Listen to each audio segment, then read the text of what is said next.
छोटू हिरण अकेले रहस्यमय टापू पर चला गया था। लंबू हिरण को उसकी बहुत चिंता हुई, इसलिए उसने जिराफ, खरगोश और मोंटू बंदर को इकट्ठा किया और वे सब छोटू हिरण को ढूंढने के लिए रहस्यमय टापू पर गए। वहां पर उन्हें छोटे छोटे हाथी और पक्षी नजर आए जो उन्हें हैरान कर गए। उन्होंने एक बड़े से अंडे को भी देखा जिसके पास एक बड़ी चिड़िया आ गई।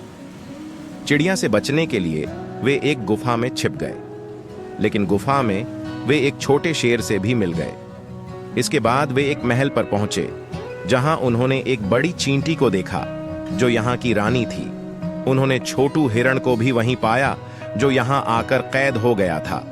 रानी ने कहा कि वह छोटू हिरण को नहीं जाने देगी क्योंकि उसकी बहादुरी के किस्से सुनकर उसे यहां रोका गया है।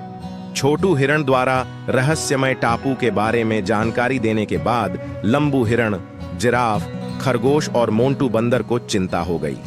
वे सब छोटू हिरण को ढूंढने के लिए टापू पर गए।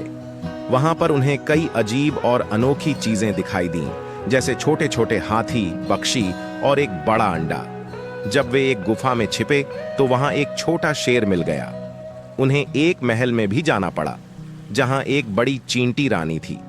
उन्हें पता चला कि छोटू हिरण को इस टापू पर रोका गया है क्योंकि वह बहादुर है और जंगल के जानवरों को खतरों से बचाता है।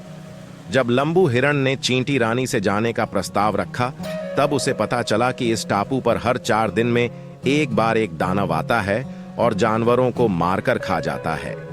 अब चींटी रानी चाहती है कि लंबू हिरण इस दानव को मारकर जानवरों को आजाद कराए और फिर टापू छोड़ जाए।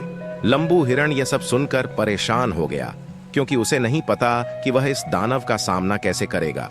छत्ते के जंगल में धीरे धीरे शेर और अन्य जानवर गायब होने लगे।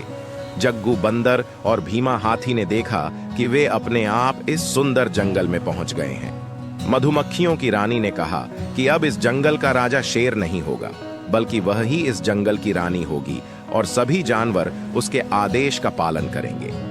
दुबई का शेर अचानक गायब हो गया, जिससे सिंह शेर परेशान हो गया।